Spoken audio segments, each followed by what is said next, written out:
maupun mahasiswa beserta audiens lainnya pada webinar malam hari ini yang berbahagia. Alhamdulillah, puji syukur yang kita panjatkan, karena berkat rahmatnya kita masih bisa berkumpul untuk bersama-sama menimba ilmu dari narasumber yang luar biasa dari Kak Yuda ya. Meski harus dilaksanakan secara daring dan audiens yang sangat terbatas maupun kendala yang lainnya, semoga kita sehat selalu dan selalu lancar. Acara ini merupakan acara dari webinar yang akan diselenggarakan oleh Virtual Education Academy, di mana webinar ini mengusung dengan tema pendidikan anti kekerasan ramah anak. Baik, di sini hadirin yang berbahagia, berikut adalah susunan acara pada malam hari ini. Ada pembukaan, lalu ada sambutan dari Vea, pembacaan CV dan diskusi atau tanya jawab, dokumentasi dan terakhir penutup. Baik, terima kasih untuk operator. Silahkan paparkan CV-nya. Kak Yuda.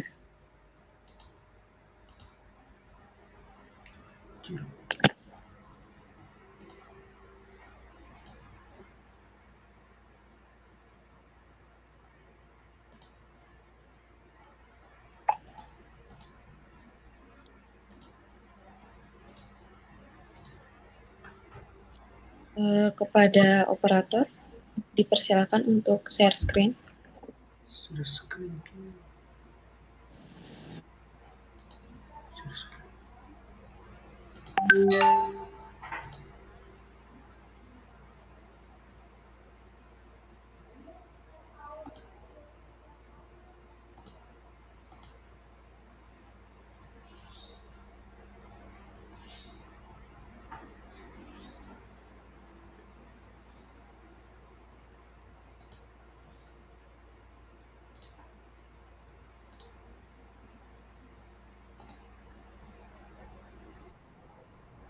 Baik, di sini ada sosok profil dari Kak Rahmat Putra Yuda SPD MED TESOL.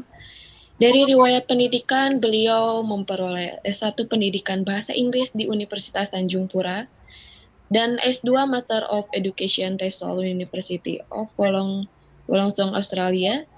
Berikut prestasi yang beliau raih, yaitu pada tahun 2013 penerima beasiswa Erasmus pertukaran dosen ke Italia. Wow. 2013 penerima beasiswa LPDP luar negeri dan 2014 penerima Erasmus pertukaran dosen ke Warsaw, Poland. 2015 penerima beasiswa Erasmus pertukaran dosen Wrocław, Poland. Dan tahun 2019 beliau guru muda inspiratif Kalimantan Barat.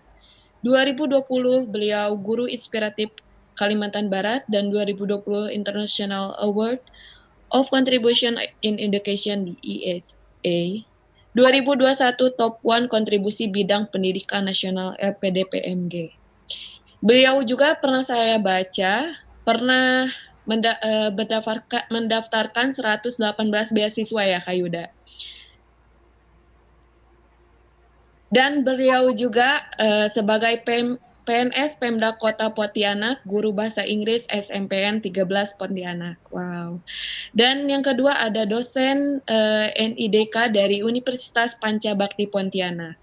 Dan beliau menempati di organisasi anggota PPI Italia tahun 2013, perintis PPI Poland 2013. Beliau juga sebagai PPI Wollongong, Australia, penyiar radio PPI Australia, Lurah LPDP Wollongong, Australia, Wakil Ketua PPE Wollongong, Australia, Ketua Mata Garuda Kalimantan Barat, sekaligus pendiri Virtual Education Academy, dan Vice President Ocean Network, dan sekaligus Presiden International Literacy Association. Dan terakhir ada pendiri Ikatan Guru Beasiswa LPDP. Bagi yang mungkin ingin beasiswa ya terlebih dahulu bisa menghubungi Kak Yuda di Facebook Yuda English. Adapun di Instagramnya Yuda English, berikut ada yang terakhir WhatsApp-nya 0811 409184. Kita bisa menghubungi Kak Yuda seperti itu ya.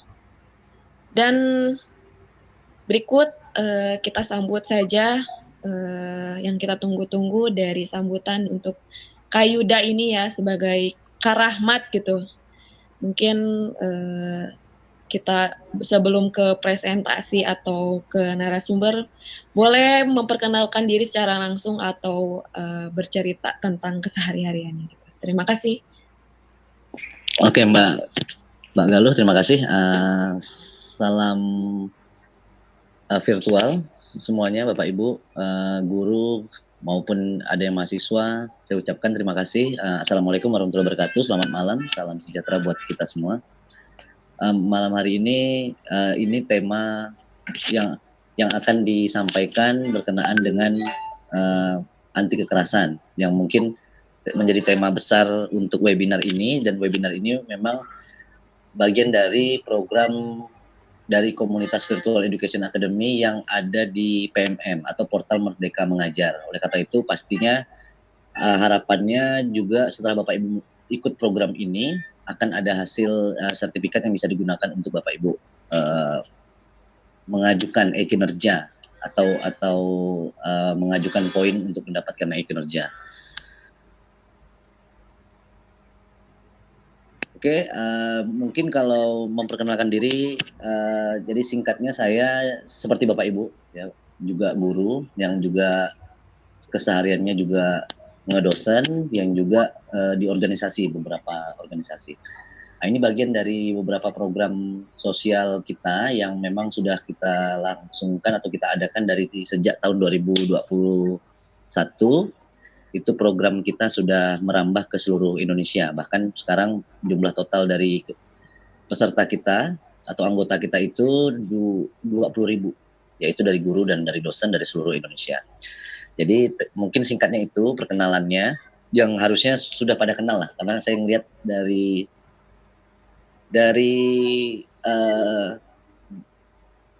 kolom yang peserta ini saya cek mostly udah kenal, udah tahu, udah beberapa kali mengikuti program kita. Jadi singkatnya mungkin itu Kak Galuh, kita bisa langsung ke materi mungkin. Silakan Kak Galuh. Baik, terima kasih untuk Kak Yuda atas sambutannya. Untuk selanjutnya mungkin kita bisa langsung aja ke materi ya Kak Yuda. Boleh dipaparin Kak Yuda sendiri. Oke, jadi ini yang share screen dari Patris ya, oke.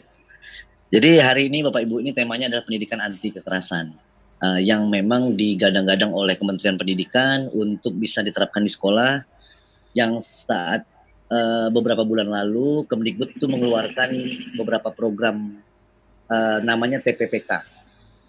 Semoga nggak gangguan ya, karena ini tiba-tiba hujan deras. Jadi TPPK itu adalah tim satgas untuk anti kekerasan yang ada di sekolah, yang wajib dibentuk oleh sekolah. Karena kita tahu program ini belum berjalan dengan baik, makanya kita juga sudah kirimkan surat juga ke Kemdikbud untuk bisa dilaksanakan program-program pendampingan. Nah, program pendampingan ini salah satunya adalah yang disampaikan di hari ini, yaitu materi tentang pendidikan anti kekerasan atau pendidikan ramah anak, atau juga bisa disebut pendidikan anti diskriminasi dan anti bully, yang memang menjadi PR kita bersama, karena masalah kekerasan di ranah anak ini itu sebenarnya tidak hanya di ranah anak, tapi sudah sampai ke level universitas. Jadi dari tingkat SD, TK, SMP dan SMA ini terjadi. Walaupun mungkin kita masih bisa membedah, karena penyebab dari terjadinya masalah kekerasan di dunia pendidikan itu mostly dikarenakan ketidaktahuan biasanya. Ketidaktahuan, bahkan pelaku bully sekalipun itu tidak tahu bahwa atau tidak sadar bahwa yang dilakukannya adalah bentuk perilaku bully misalnya. Jadi itu salah satu yang menjadi tema kita. Tujuan kita di malam hari ini adalah mengenal beberapa cara atau langkah bagaimana mengatasi pendidikan anti kekerasan itu, atau mengatasi kekerasan di sekolah. Boleh di next kali Patris ya.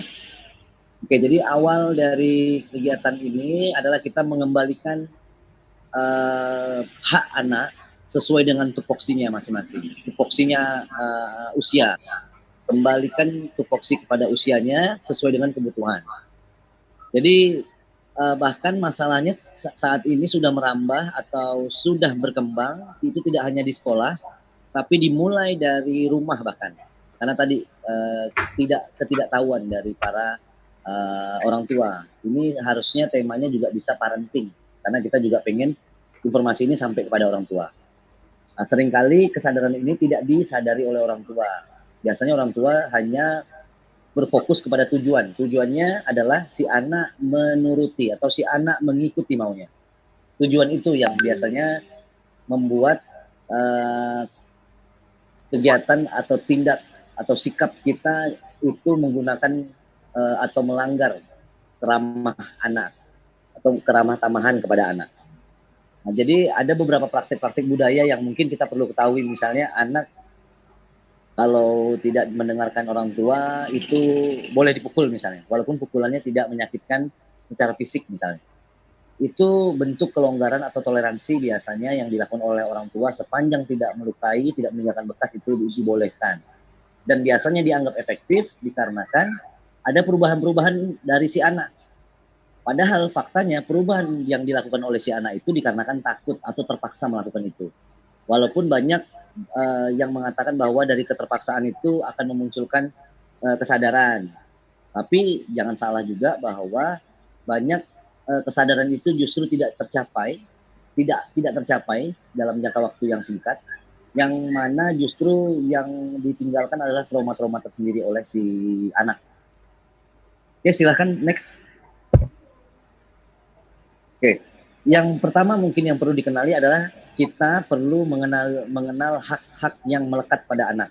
Itu sudah disepakati oleh semua negara, bahwa ada hak-hak anak yang tidak bisa diganggu gugat. Dari hak mulai hak hidup, hak untuk mendapatkan keadilan, hak untuk mendapatkan makanan yang layak, kesehatan yang layak, dan lain-lain, semuanya itu sudah diatur. Artinya jika itu diabaikan oleh orang tertentu atau oknum atau sekolah bahkan, itu artinya pelanggaran-pelanggaran hak asasi tersebut itu terjadi. Jadi di konvensi yang mana di seluruh dunia sudah mengakui bahwa peran utama dalam membesarkan anak, ya, bahwa orang tua itu punya peran yang besar, yang disambung lagi oleh guru, ya, guru menyambung kembali apa yang mereka punya, apa yang mereka hak mereka itu disambung lagi di sekolah. Lalu perlu ada faktor lain, yaitu namanya lingkungan, yang perlu dilihat bahwa apakah lingkungannya juga turut mendukung kegiatan pendidikan di dunia anak tersebut. Lalu mitos yang biasanya kita perlu sampaikan adalah orang tua bukan pemilik atau tidak memiliki hak, ya, secara penuh terhadap anak tersebut, yang mengakibatkan atau dampaknya pada saat orang tua berpikir bahwa anak itu adalah tanggung jawab full, itu mengakibatkan bahwa kurang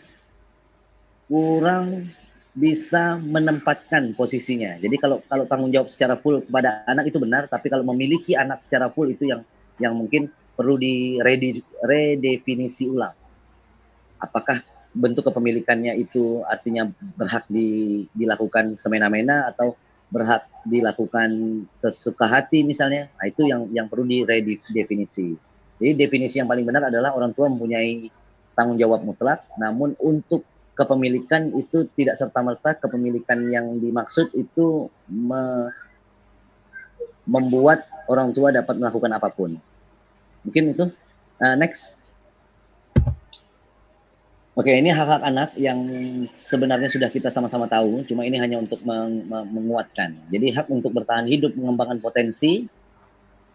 Jadi anak-anak itu berhak mengembangkan potensi, walaupun suka tidak suka dengan suatu hobi mereka, tapi itu bagian dari hal yang mereka suka. Kalau ingin diarahkan atau ingin diberikan literasi, itu memang perlu adanya diskusi. Kadang-kadang kita orang tua sulit melakukan komunikasi atau diskusi kepada anak, yang akhirnya kita mengambil jalan pintas, yaitu kita melarang. Jadi melarang itu kalau dalam keramah-tamahan pengasuhan anak, termasuk dalam pendidikan, sebenarnya adalah jalan terakhir. Jadi larangan itu jalan terakhir atau goal yang mungkin bisa dicapai. Yang diperlukan adalah afirmasi-afirmasi, penjelasan-penjelasan, afirmasi-afirmasi yang memang mengerucut kepada larangan.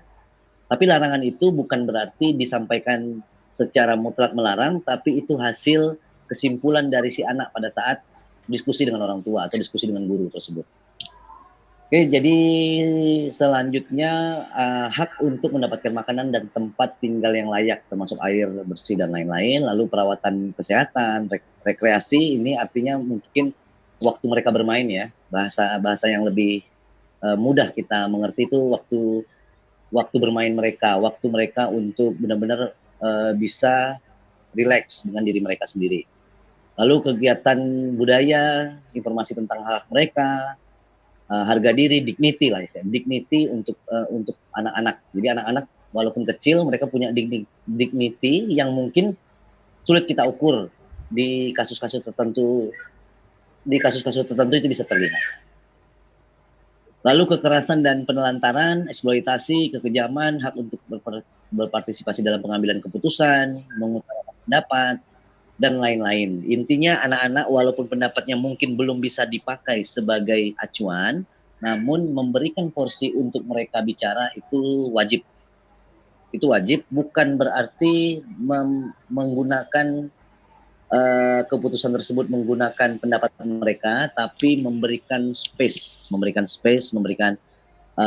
tempat, wadah untuk mereka bicara. Tapi sekali lagi bukan diartikan memberikan ranah, wadah untuk mereka mengambil keputusan, bukan, tapi memberikan pendapat. Walaupun kita tahu pendapatnya pasti kurang bisa dipertanggungjawabkan, namanya anak-anak ya. Tapi poinnya di sini adalah mereka merasa perlu bicara, perlu menyampaikan sesuatu. Terlepas apakah yang dibicarakan itu nanti akan bisa diterapkan atau enggak, atau itu hanya imajinasi, itu beda cerita. Oke, next, Mbak Patris.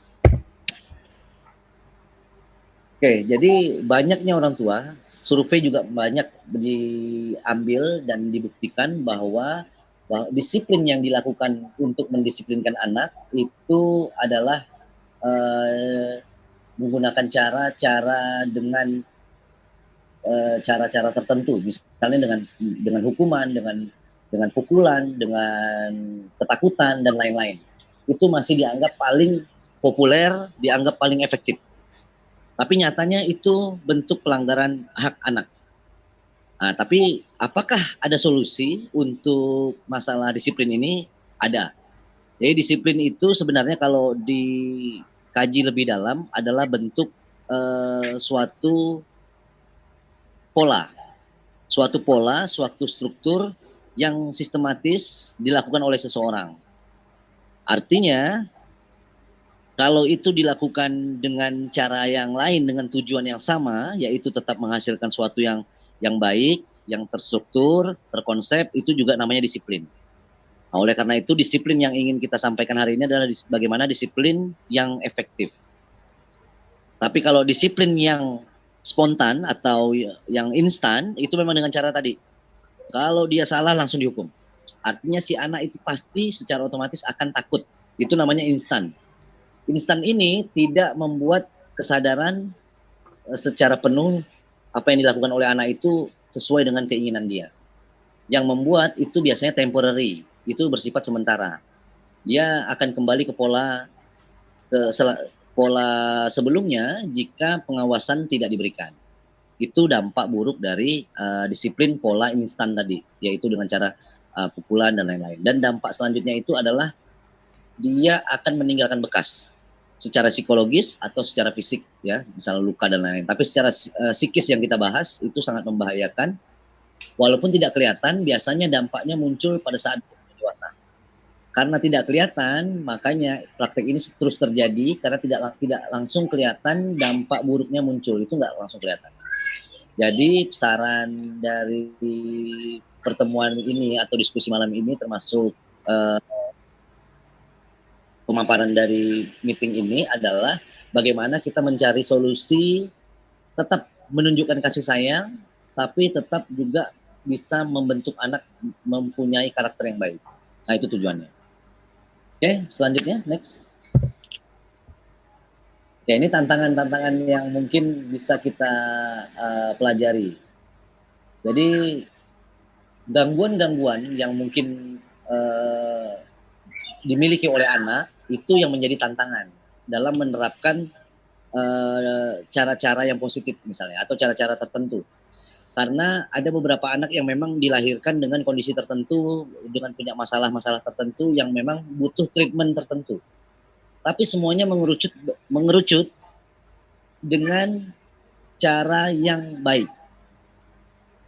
Cara yang baik itu definisinya adalah bagaimana sentuhan emosional itu lebih penting dari suatu instruksi.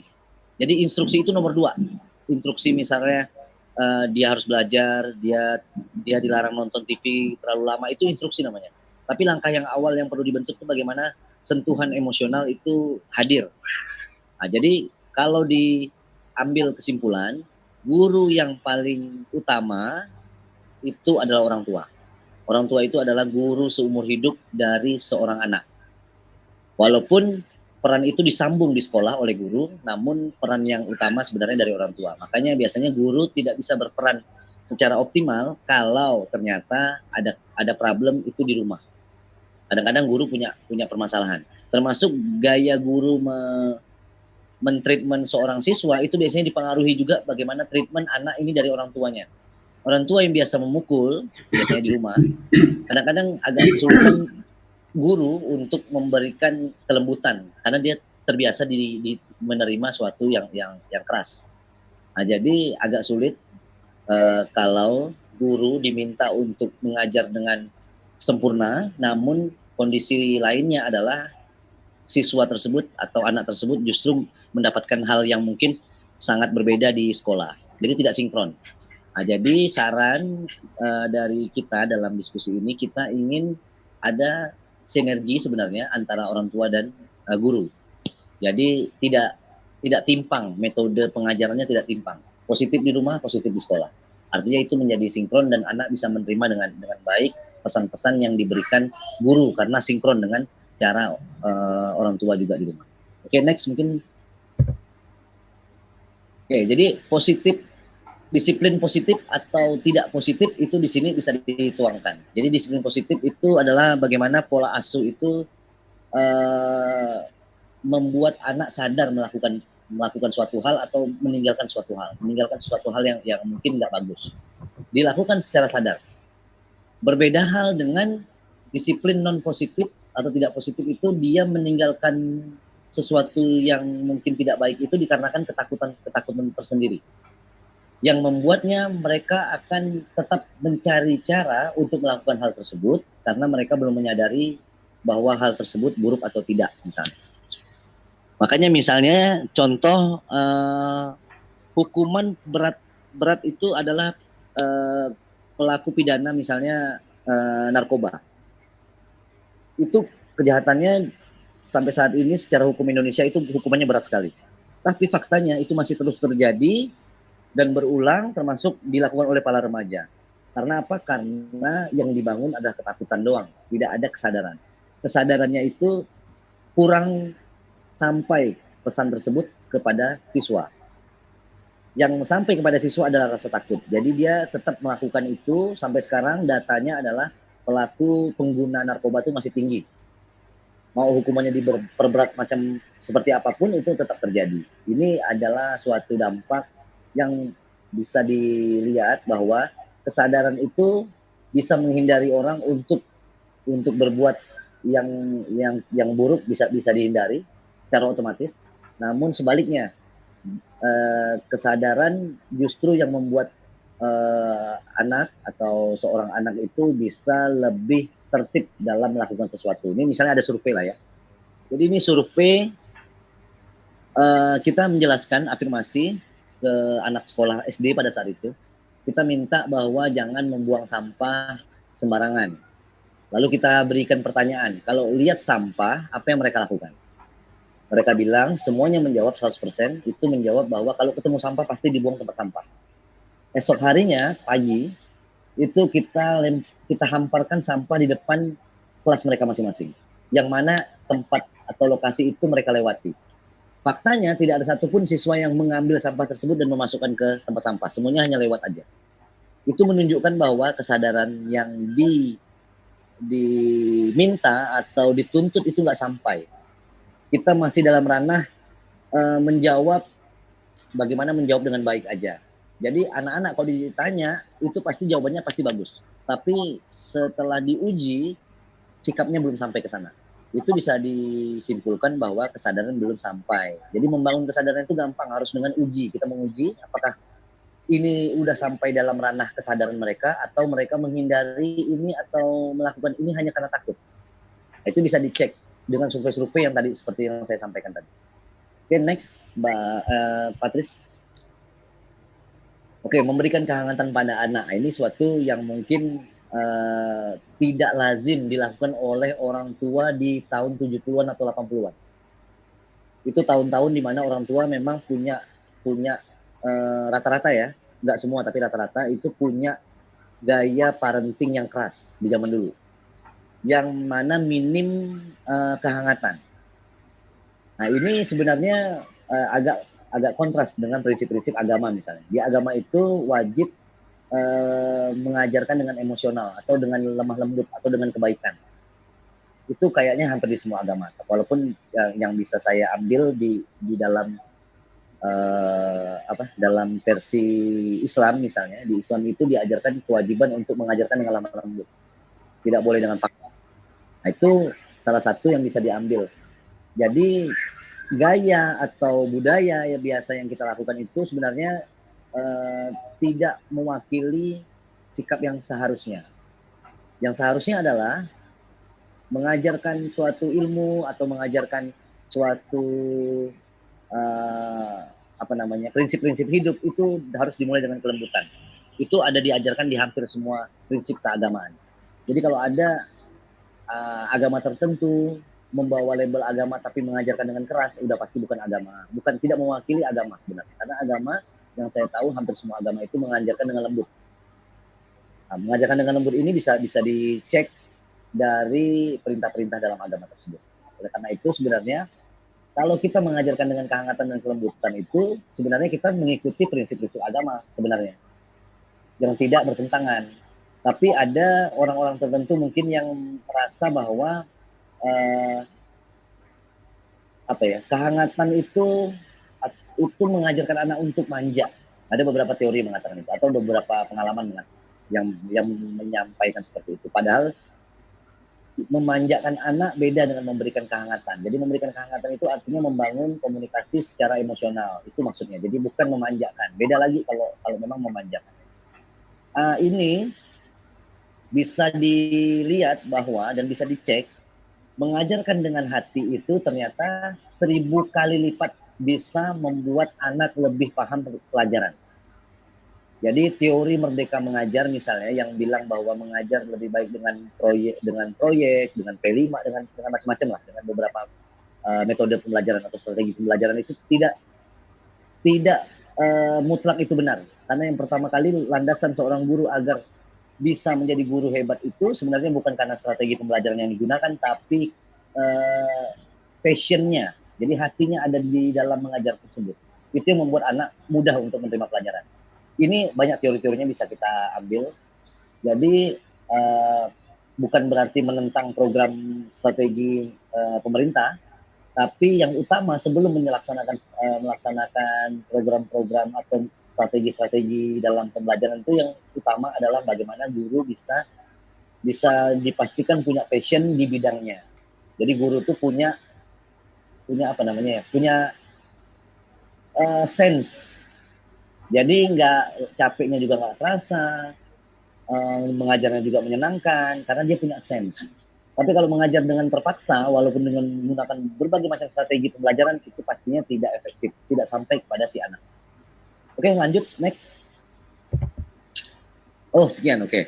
Jadi intinya adalah mengajarkan cara cara kita dalam mendidik itu dengan menggunakan strategi pendekatan disiplin positif atau mengajarkan bagaimana cara kita mengenalkan kesadaran dulu sebelum masuk ke dalam goal yang terakhir itu adalah larangan atau perintah.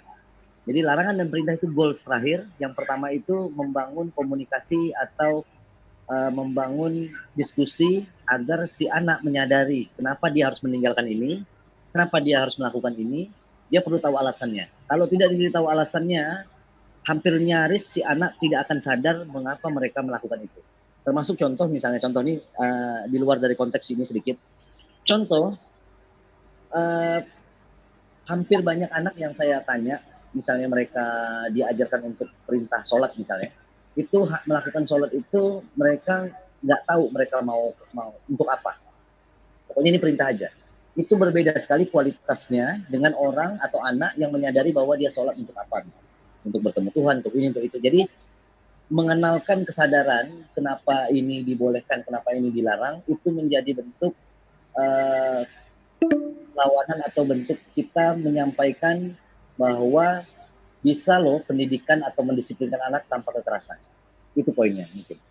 Silakan, mungkin saya kembalikan ke Mbak Galuh. Silakan untuk bisa dibuka di sesi diskusi dengan Bapak Guru, Bapak Ibu Guru yang ada di sini. Terima kasih. Masya Allah, sangat menarik ya Kak Yuda materinya. Gimana nih untuk para audiens, mungkin masih kondusif dan masih standby ya di Gmeet. Sembari kita menunggu, ini mungkin mau habis ya link Zoom-nya. Mungkin 15 menit lagi gitu ya. Baik, kita memasuki sesi tanya jawab. Saya ingatkan lagi teman-teman yang ingin bertanya atau guru serta audiens, apabila ingin bertanya silakan mengacukan tangan atau bisa komen di komentar bagi jaringannya yang tidak kondusif atau tidak baik di daerahnya masing-masing, boleh di kolom chat komentar. Terima kasih. Saya ajukan untuk 2 pertanyaan terlebih dahulu karena waktu yang singkat juga ya. Untuk yang ingin bertanya dipersilahkan.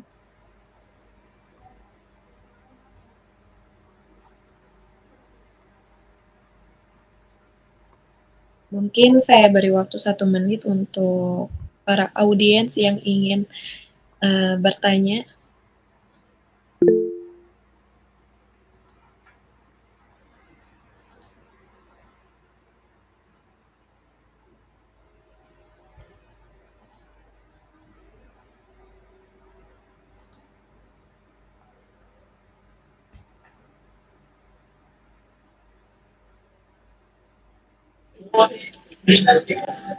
Izin bertanya Kak. Boleh. Jadi sekarang kan lagi banyak-banyaknya game online nih ya. Nah di tempat saya pun anak-anaknya itu kayak nggak bisa dipisahin sama game-game online. Nah untuk sholat pun akhirnya gimana ya cara buat mengurangi kecenderungan atau kecanduan game tersebut ya Kak. Terima kasih Kak. Baik, terima kasih kepada saudara atas pertanyaan. Mungkin cara mengatasi anak terhadap kecanduan bermain games mungkin ya. Untuk Kak Yuda, apakah harus ditampung dulu apa pertanyaan selanjutnya atau dijawab? Tampung ya, sampai beberapa orang gitu. Selanjutnya ini dari Kak, ini yang Daisen, boleh langsung ditarakan saja pertanyaannya biar kita langsung tampung dan dijawab oleh Kak Yuda. Dipersilahkan.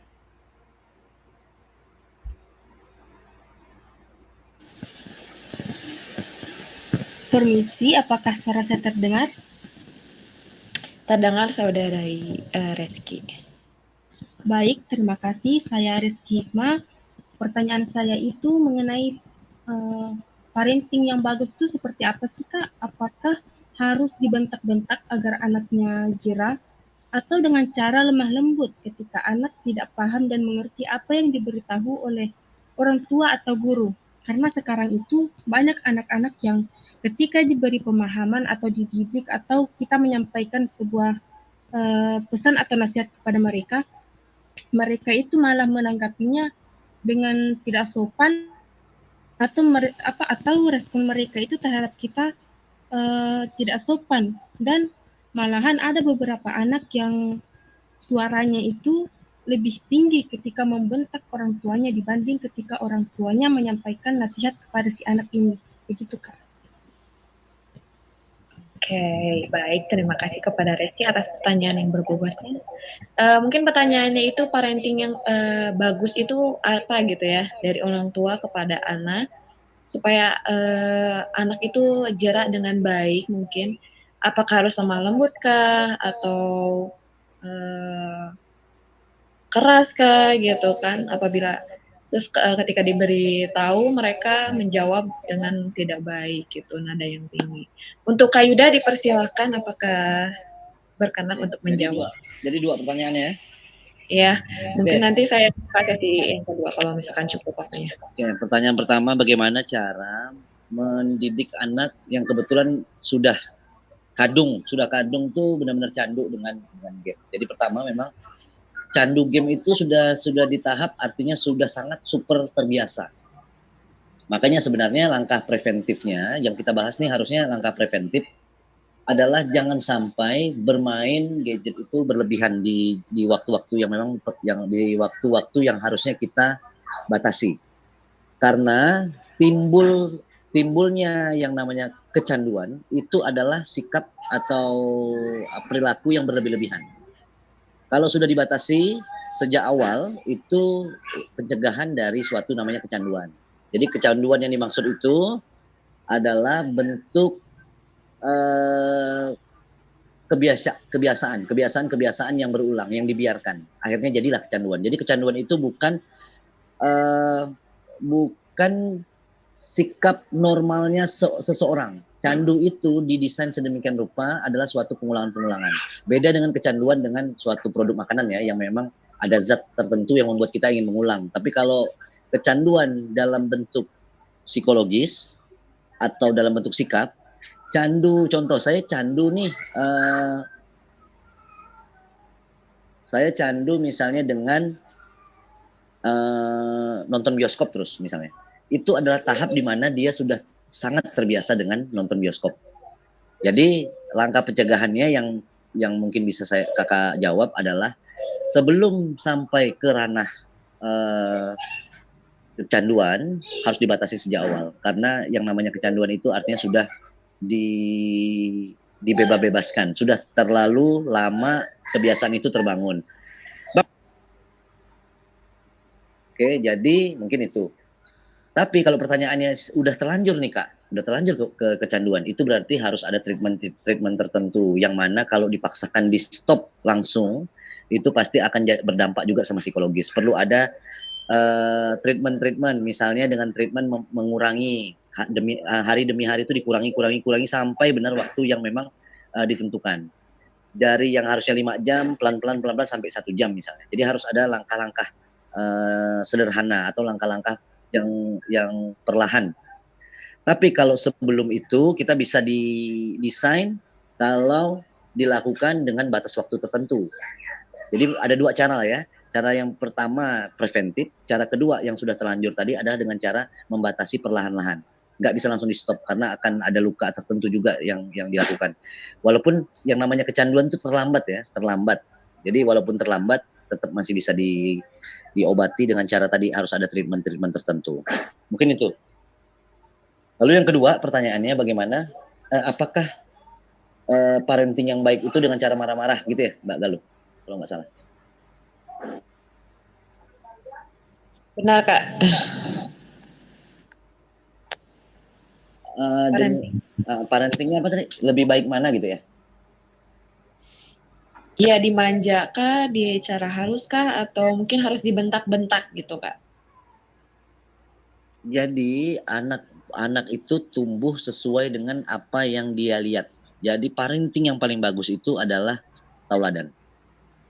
Adalah contoh. Jadi orang tua tuh tugasnya berat sebenarnya karena dia tuh bukan hanya ngajarin teori-teori bukan, tapi contoh. Mencontohkan ini nggak mungkin salah sasaran. Contoh, saya mencontohkan kalau kalau jalan itu mulai mulai dari sebelah kiri atau miring kanan terus. Anak karena tempat melihatnya nggak ada lagi selain orang tua, sejak dini yang dilihatnya cuma itu, dia nggak akan bisa bergaya lain selain apa yang dilihat dia. Makanya biasanya kalau lihat ada seorang anak tuh biasanya cara jalannya tuh mirip dengan bapaknya atau mamanya gitu kan.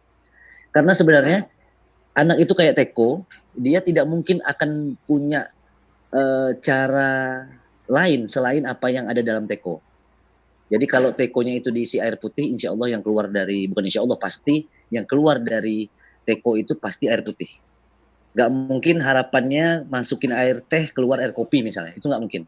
Jadi anak itu akan bekerja atau akan melakukan sesuatu, sikap itu sesuai dengan apa yang dia lihat dan dia dengar. Kalau informasi buruk tidak pernah masuk dalam matanya atau telinganya, nggak mungkin bisa berproduksi, tubuhnya nggak mungkin berproduksi ke arah sana.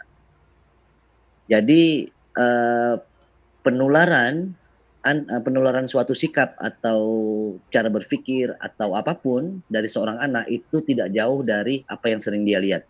Kalau yang dilihatnya seperti itu ya seperti itu. Jadi karena orang tua yang sering dilihat dia, maka cara yang paling tepat dalam mengajar selain mengajarkan dengan hati tadi adalah memberikan contoh. Kalau melarang anak main HP artinya bapaknya juga jangan main HP di depan anak terlalu lama. Ini pagi siang sore bapaknya main HP, tapi kita larang anak main HP itu nggak mungkin. Jadi tauladan lah yang paling utama. Semoga menjawab.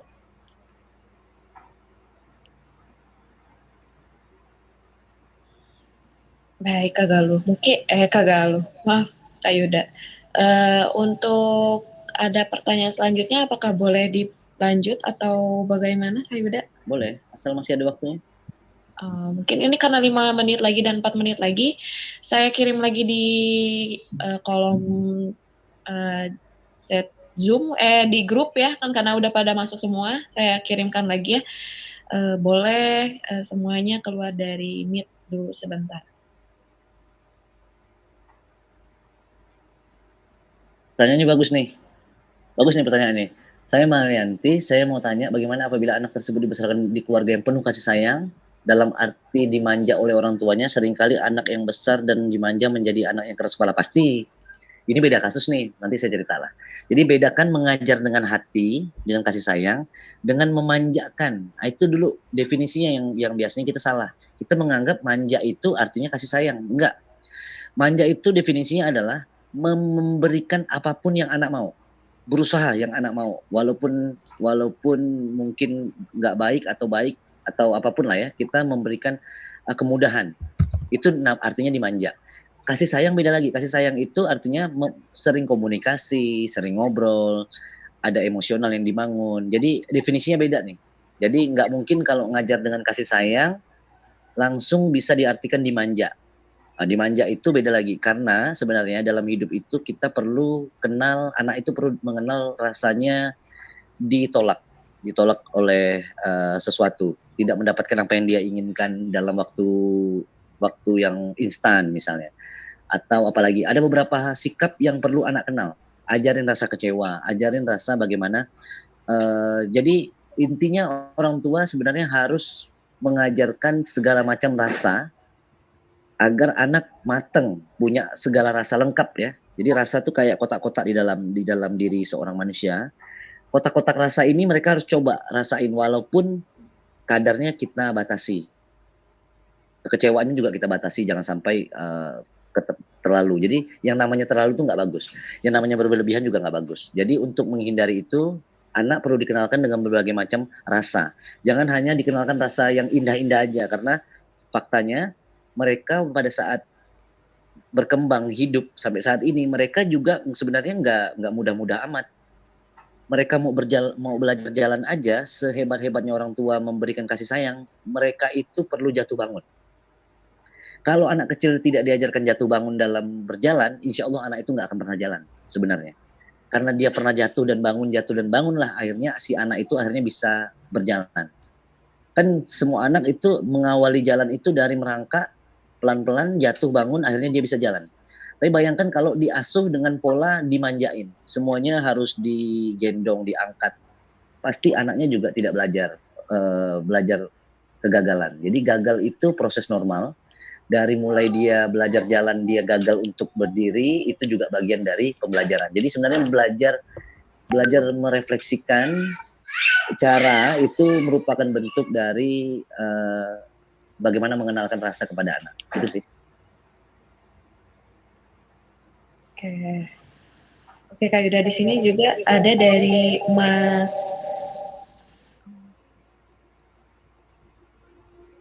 Amin ya, ini kalau nggak salah. Dan di sini pertanyaannya itu adalah bagaimana apabila anak tersebut dibesarkan di keluarga yang penuh dengan kasih sayang, dalam arti dimanja oleh orang tuanya, dan seringkali anaknya besar dengan dimanja, dia menjadi orang yang keras kepala dan dan kurang memiliki etika gitu ya, memang sih. Bagaimana nih Kak solusinya buat anak ini agar dia bisa keluar dari zona nyaman ini menjadi lebih dewasa?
Untuk para audiens mungkin kita tunggu sampai 20.00 ya, karena para audiens belum memasuki webinar.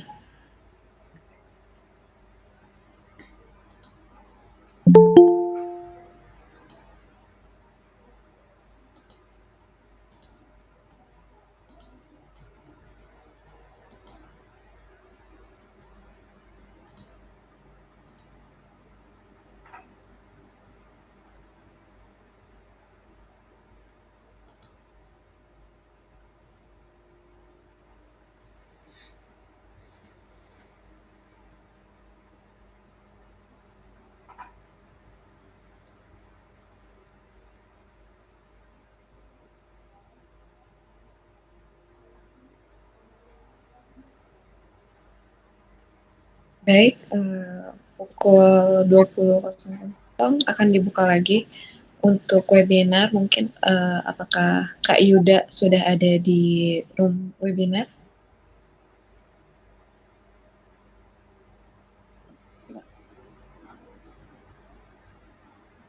Baik, kita lanjut aja untuk webinar yang selanjutnya. Mungkin di sini Kak Yuda kita ulangi lagi ya pertanyaannya. Jawab. Jadi, Galuh. Oh, sudah terjawab ya. Nah, Jawab. Jadi mungkin intinya definisi dari memanjakan dengan memberikan kasih sayang atau mengajar dengan kasih sayang itu yang beda sekali tuh. Mengajar dengan kasih sayang itu mengajar dengan hati, tapi memanjakan itu artinya memberikan segala macam yang diinginkan anak tanpa membangun kesadaran, tanpa membangun atau tanpa membedakan mana yang baik mana yang buruk. Itu yang memanjakan, yang sebenarnya punya arti yang berbeda dengan mengajar dengan kasih sayang.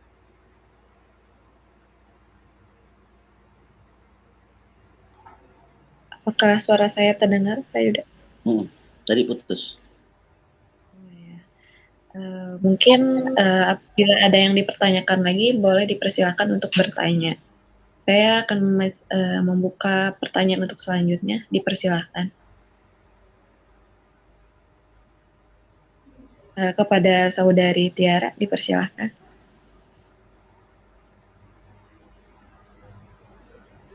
Apa mungkin tadi kepencet mungkin ya. Bagaimana untuk para audiens, apakah ada yang mau ditanyakan lagi?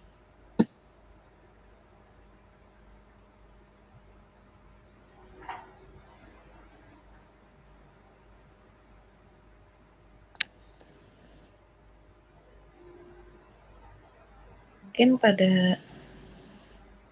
untuk Kak Amin sudah terjawab ya?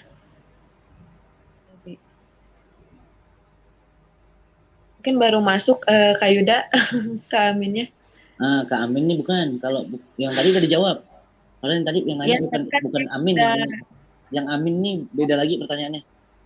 Iya, tadi saya sudah mempertanyakan kepada Kak Yuda, katanya sudah dijawab, padahal belum terjawab. Mungkin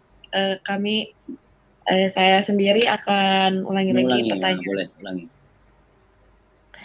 Untuk pertanyaannya itu, bagaimana apabila anak tersebut dibesarkan di keluarga yang penuh kasih sayang, dalam artian dimanja oleh orang tuanya, seringkali anak yang besar ini dengan dimanja gitu, dia menjadi keras kepala dan kurang memiliki etika. Bagaimana nih Kak solusi anak ini agar bisa keluar dari zona nyaman, menjadi anak yang lebih dewasa lagi gitu. Oke, itu pertanyaan dari Merianti tadi. Amin pertanyaannya beda kali. Coba Amin open mic. Pak Amin, silakan Pak Amin. Kalau mungkin ini pertanyaannya. Jika sebagai guru mendidik anak di sekolah, itu baru ketegasan dan lain-lain, tetapi ternyata di rumah oleh orang tuanya dimanja gitu Kak. Yang artinya bertolak belakang dengan didikan kita sebagai guru dan orang tua siswanya. Dengan seperti itu, mungkin memang kita di kalangan guru ataupun sekolah gitu Kak, memang benar gitu. Ketika anaknya salah, tapi orang tuanya membela akan kesalahan anaknya mungkin gitu ya. Gimana nih cara solusinya Kak? Nah, ini yang disebut perlu sinergi antara orang tua dan guru sebenarnya. Jadi apapun yang dilakukan guru akan terlihat salah dikarenakan tadi sikapnya bertolak belakang dengan apa yang dilakukan atau pengajaran yang dilakukan oleh orang tua dan guru. Kita ambil contoh misalnya. Di rumah dia bisa melakukan apapun, dia boleh bully adiknya, dia boleh apapun. Begitu di sekolah, dia dilarang untuk melakukan bully atau menyakiti yang lain.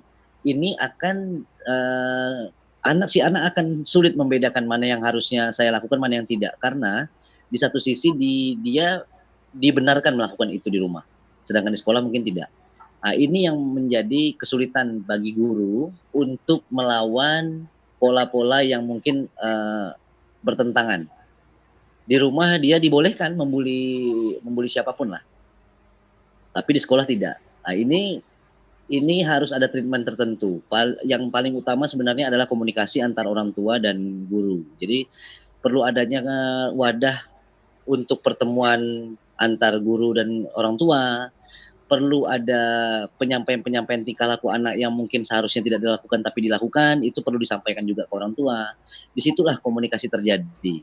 Kalau memang ternyata orang tua tetap menggunakan polanya, artinya kita akan dikalikan nol, tidak akan didengarin oleh siswa tersebut. Jadi apapun pembelajaran atau pelajaran keilmuan yang diberikan guru tentang karakter, tentang ini, itu akan hilang dengan sendirinya karena di rumah nantinya pada saat anak itu kembali itu akan sia-sia, ilmunya tidak terpakai karena lebih banyak waktu anak tersebut dengan orang tuanya daripada dengan guru. Jadi solusinya sih cuma satu sebenarnya, komunikasi antar orang tua dan guru agar orang tua juga harus diberi pemahaman. Jadi nggak semua orang tua tuh hebat parenting, nggak semua orang tua tuh master dalam mengasuh anak. Apalagi kalau mungkin usia-usia pernikahan yang masih muda, mereka juga masih ego, masih ini macam-macam. Jadi perlu ada program-program parenting juga yang mungkin bisa dibuat oleh sekolah. Bagaimana parenting yang baik itu, buat seminar misalnya. Kita pernah laksanakan itu di sekolah. Bagaimana orang tua itu juga kita berikan penguatan-penguatan literasi tentang bagaimana parenting yang baik. Karena tadi catatan saya cuma satu, bahwa orang tua juga masih banyak yang gagal memberikan pengasuhan yang baik kepada anak karena banyak faktornya, misalnya karena usia masih muda dalam pernikahan atau memang tidak memahami ilmu parenting dalam pengasuhan atau yang lain-lain. Itu menjadi faktor. Oleh karena itu perlu ada sinergi. Mungkin itu dari saya. Terima kasih.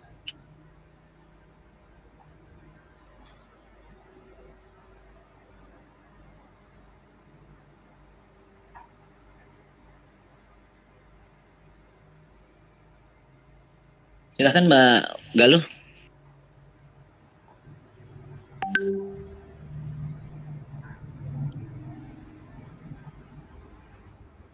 Pak Yuda mungkin ya jaringannya agak tidak kondusif karena di sini juga lagi hujan gitu ya Kak. Untuk sesi pertanyaan masih saya buka ya karena waktunya masih ada 15 menit lagi. Untuk yang bertanya apakah masih ada? Dipersilahkan. Satu pertanyaan terakhir.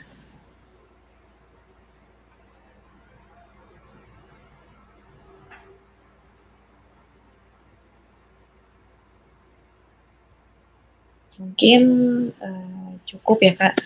Masya Allah, materinya sangat sudah terjawab Kak Yuda, apa yang ditanyakan oleh para audiens mungkin cukup puas gitu. Apabila para audiens tidak puas dengan atas jawaban Kak Yuda, boleh menghubungi nomor WhatsApp Kak Yuda, nanti saya share di grup gitu, apalagi atau ingin lebih kenal dengan Kak Yuda ini ya. Karena Kak Yuda ini menurut saya sangat menarik, saya selalu membaca profil Kak Yuda gitu. Dia sangatlah berprestasi gitu, mungkin cerminan kepada semua guru mungkin ya. Di sini bisa kalau para guru ataupun mahasiswa boleh melihat lagi profilnya Kak Yuda gitu. Di sini ada yang bertanya ya.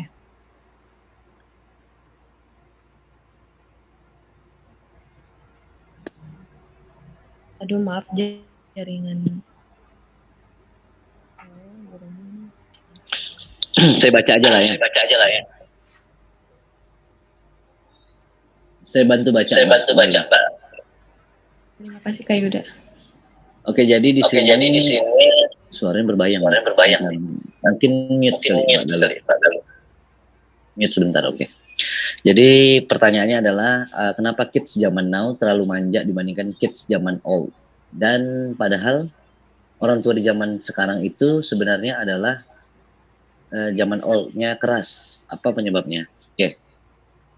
Sebenarnya ini hukum alam namanya, hukum alam. Karena setiap zaman itu pasti beda pola, beda cara, beda gaya dan lain-lain. Zaman sekarang seandainya mau diterapkan cara dulu, kita ada lihat beberapa kasus lah ya. Dengan gaya orang tua dulu, dia mengajarkan pola-pola orang tuanya turun-temurun, dia pengen coba terapkan, itu nggak berlaku di zaman sekarang. Anaknya cenderung malah ngelawan. Kalau zaman dulu anak dikerasin seperti itu dia nggak ngelawan. Tapi sekarang kita pakai metode yang sama, karena anaknya ini lahir dari anak yang zaman berbeda, ditolak. Kalau dulu memang normalnya seperti itu, nggak tidur siang dipukul, di iniin, zaman dulu kan, itu nggak ada anak yang lawan. Sekarang kalau kita pakai metode yang lama, untuk di zaman yang sekarang itu tidak berlaku. Karena apa? Karena perbedaan zaman. Jadi perbedaan zaman itu punya psikologi tersendiri. Ada pola-pola kehidupan yang memaksakan kita untuk memang berubah. Makanya tidak pernah ada satu zaman pun yang sama dengan sama pola parentingnya dengan zaman-zaman yang sebelum-sebelumnya, itu nggak akan pernah ada. Dari sejak zaman dulu memang pola parenting selalu berbeda. Karena apa? Karena dipengaruhi oleh selain budaya itu zaman. Zaman sekarang yang memang era teknologi itu juga mengubah perilaku seseorang dalam berkomunikasi. Dulu komunikasi zaman dulu mungkin sama-sama menggunakan bahasa Indonesia, sama-sama menggunakan gaya-gaya tertentu dalam melobi, dalam negosiasi. Tapi faktanya perubahan-perubahan itu ada, termasuk apa namanya ya. Jadi faktor yang merubah itu disebut zaman, itu adalah faktor-faktor umum yang terjadi di zamannya. Misalnya zaman dulu memukul itu nggak apa-apa, biasa aja. Kalau sekarang itu menjadi suatu yang wah, luar biasa. Padahal zaman dulu itu sudah ada juga HAM. HAM itu sudah ada di tahun 1960-an, 70-an itu udah ada. Tapi kenapa pola 80-an dulu, pola asuhnya berbeda dengan yang tahun sekarang misalnya. Itu memang dikatakan zaman.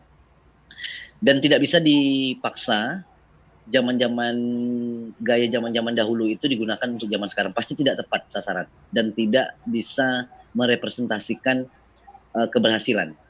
Zaman dulu berhasil dengan pola yang sama, untuk zaman-zaman tertentu belum tentu berhasil. Yang perlu dilihat adalah faktor-faktor lain.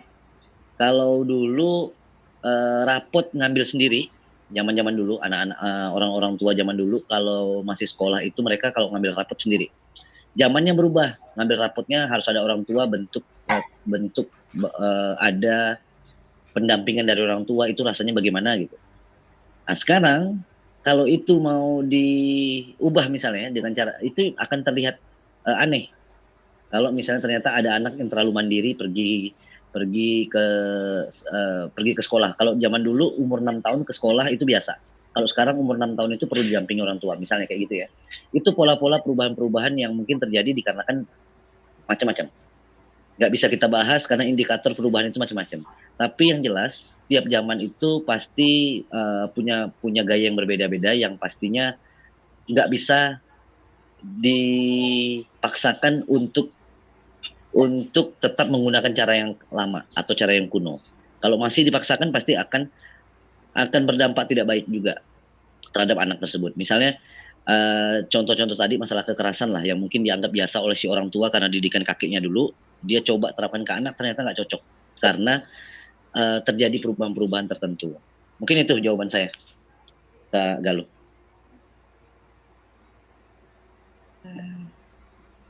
Terima kasih Kak Yuda atas jawabannya ya. Untuk Tiara, apakah jawaban Kak Yuda cukup terpenuhi? Apabila sudah terpenuhi boleh di chat ya. Kalau belum terpenuhi boleh sampai. Gimana Kak Yuda? Kalau belum terpenuhi boleh ditanggapi. Ya, boleh ditanggapi untuk saudari Tiara ya. Untuk yang lainnya kan ini sebenarnya bukan cuma tanya jawab sih. Ya. Tapi kita juga membuka peluang untuk diskusi. Ya. Sebelum kita ke sesi dokumentasi mungkin ya, apakah para audiens berkenan untuk saling sharing gitu ya? Kita mungkin cukup ya dari saudari Tiara ya. Untuk selanjutnya kita memasuki sesi dokumentasi. Mungkin barangkali kalau tidak ada yang bertanya lagi. Untuk para audiens dipersilakan untuk on kamera mungkin ya, apabila berkenan.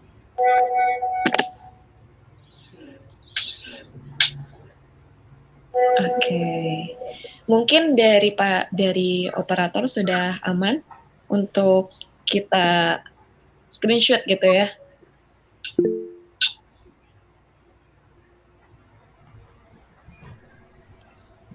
Oh, sebelum sesi dokumentasi, dipersilakan di situ ada di kolom chat ada presensi untuk kita isi gitu ya, agar kita bisa mendapatkan sertifikat gitu.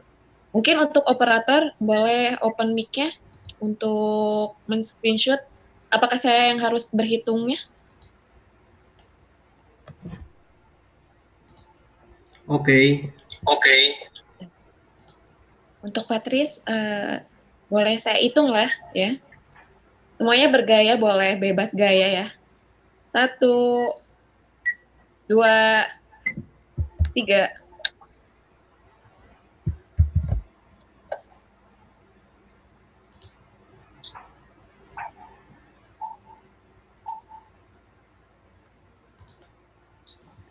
Untuk yang kedua ya, kita ada yang kedua. 1, 2, 3.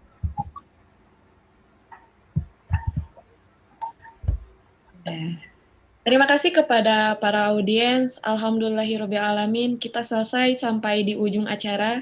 Terima kasih banyak kepada Kak Yuda, selaku pendiri Virtual Academy Association. Dan terima kasih kepada seluruh para audiens yang telah menyimak acara dari awal sampai akhir. Mohon maaf atas segala kekurangan. Semoga banyak ilmu yang didapatkan dihasilkan dalam kehidupan kita sehari-hari. Harta semakin hari akan semakin habis, tetapi ilmu semakin hari akan semakin bertambah.